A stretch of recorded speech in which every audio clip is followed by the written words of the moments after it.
નમસ્કાર, અમારી news channel news for કાઠિયાવાડને લાઈક કરો, શેર કરો અને સબસ્ક્રાઇબ કરો.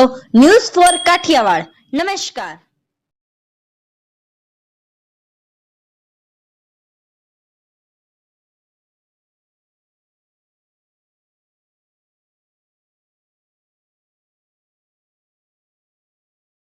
ચુનારવાડામાં થયેલ મારામારીમાં પકડાયેલ આરોપીઓનું રિકન્સ્ટ્રક્શન. બી ડિવિઝન પોલીસ દ્વારા 8 આરોપીઓને ક્રાઇમ સીન પર લઈ જઈ હથિયાર શોધી કઢાયા.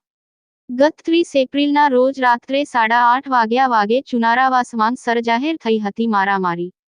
પોલીસે સાગર બારૈયાની ફરિયાદના આધારે તપાસ હાથ ધરી આરોપીઓને પકડી પાડ્યા હતા. પોલીસે સીસીટીવીના આધારે 8 આરોપીઓને પકડી કોર્ટમાં રજૂ કરી રિમાન્ડ મેળવ્યા હતા. ગત તારીખ 30/4/2025ના રોજ રાત્રિના 8:30 વાગે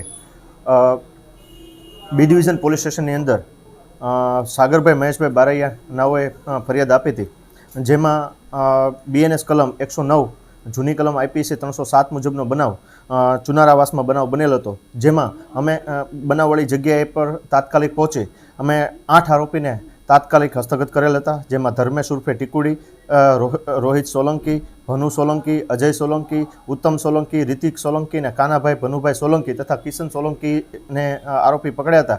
ગઈકાલે તેઓના એક દિવસના રિમાન્ડ લઈને આજે બનાવવાળી જગ્યાએ તેઓને હથિયાર મેળવવા માટે બનાવવાળી જગ્યાનું રિકન્સ્ટ્રક્શન ઓફ ક્રાઇમ સીન કરવામાં આવેલ હતું અને તમામ આરોપીઓએ પોતાના હથિયારો ગોતી બતાવેલા હતા અને બનાવવાળી જગ્યાનું રિકન્સ્ટ્રક્શન ઓફ ક્રાઇમ સીન વ્યવસ્થિત કરવામાં આવેલ હતું.